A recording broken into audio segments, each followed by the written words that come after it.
Dear students, welcome back to a new session.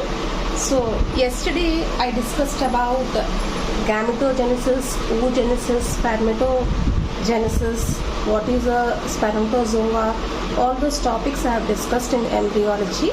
So today's topic is about fertilization. What is fertilization? Its process, what includes in fertilization, and one more problem we will discuss, that is polyspermy. What is this problem? Why does it occur? So first let us start with fertilization. So fertilization is also a very important process which undergoes in embryology, which is plays a vital role for giving birth to a new species. Okay. So now fertilization, it is a process of union of male and female haploid gametes to form a zygote. Once again, it is a process of the union of male and female haploid gametes to form a zygote. Okay, so to undergo the fertilization, we require sperm and egg. Okay, now before going to the process of fertilization, we'll see what is a sperm cell and what is egg. So sperm cell is nothing but these are active male gametes with a definite head region, neck region, midpiece and tail. So sperm, it's having the following parts, like it is the active male gametes with a definite head, neck, midpiece and tail. Okay. Now this sperm possessing all these parts, okay, it can swim and move to the ovum to fuse, which undergoes further fertilization.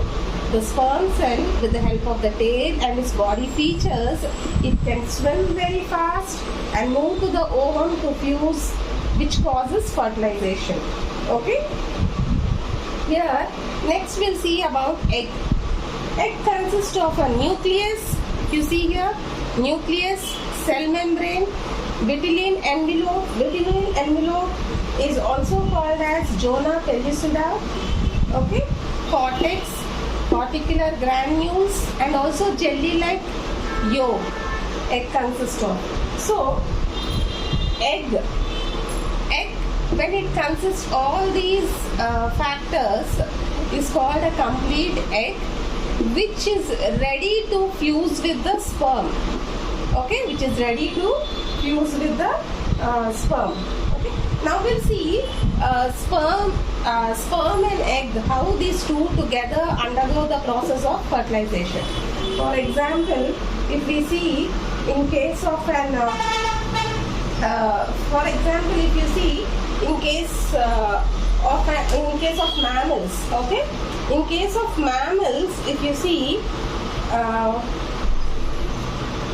the egg swims, the sperm cell swims very actively, the active male gamete swims very actively and comes in contact with the egg to fuse to undergo further fertilization. If you see the interaction in case of mammals, how does it take place? Here what happens, the egg and sperm contact occurs. Okay, here the egg and the sperm contact occurs on the side of the sperm head region.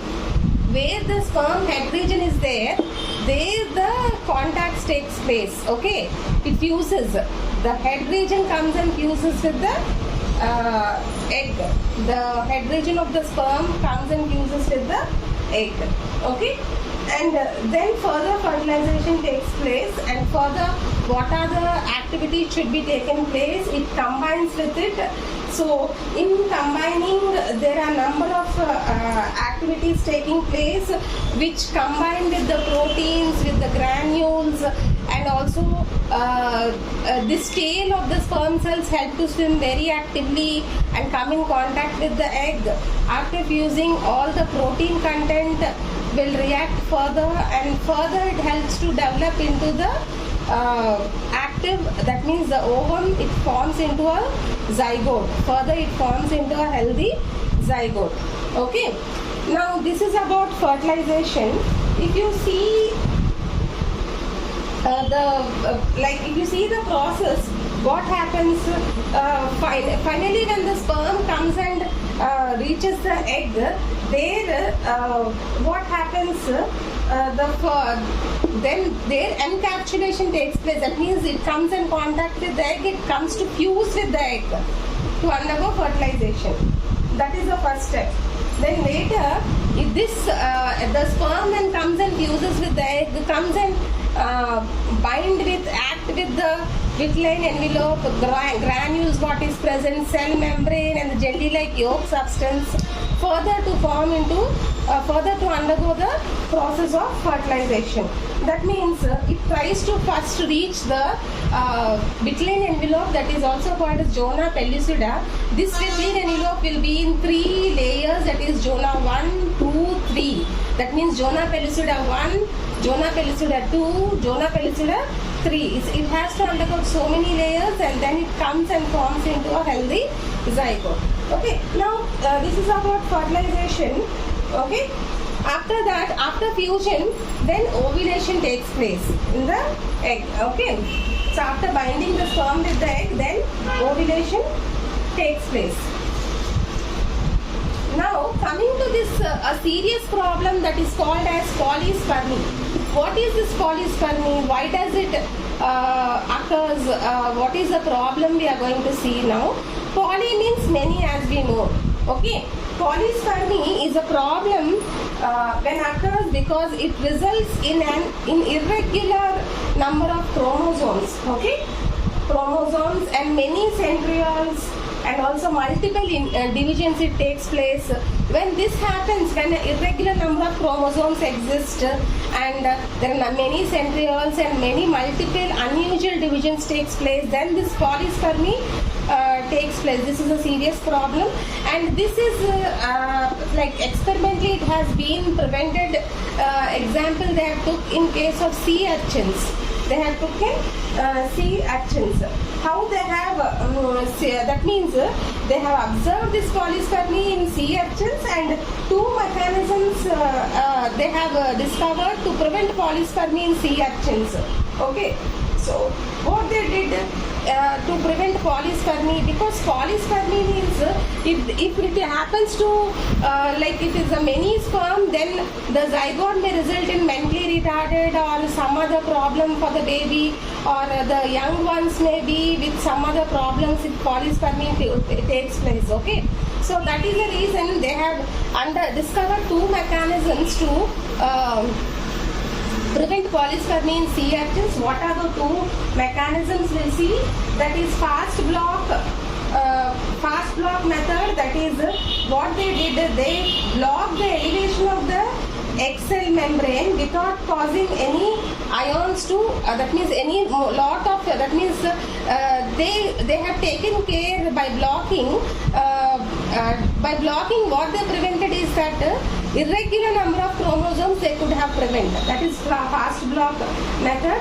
The other one is slow block method. In this what they did is slow block method is in the egg already I told you all that there are cortical granules are there. So in the second method what they did, cortical granule reaction and also enzyme reactions, what they did, they have make it slow down. Okay, so they made it slow, and what they did, they have made it slow, and then they made it the cortical granule reaction in the egg. When they made it slow or made it very slow block, they observed that there was no further fertilization. And also if they block, they have why they didn't use fast block method for blocking the cortical granule is because cortical granules is very important for the production of calcium, which is very important for them. Not only for them, for any mammals. Cortical granules produce a calcium which is very important for further development. Okay, so in sea urchins they use slow block method only for this cortical granule blocking, they wanted to block cortical granules to avoid the number of chromosomes, and also but they don't wanted to lose the calcium. So calcium is so important for cortical granule reaction because the increase in intracellular calcium will also, if the calcium is more increasing, then it results in the fusion of more cortical granules, which also may result in polyspermy. So the slow block method only they used for this cortical granule membrane. So in sea urchins they have discovered two methods, that is fast block method and slow block method. Fast block method, what they did is they stopped the entry of sodium ions. Okay, more of sodium ions to enter into that. So that is a fast block method. Slow block method, they have concentrated on the cortical granules, where they did a slow block with the intention not to lose lot of calcium.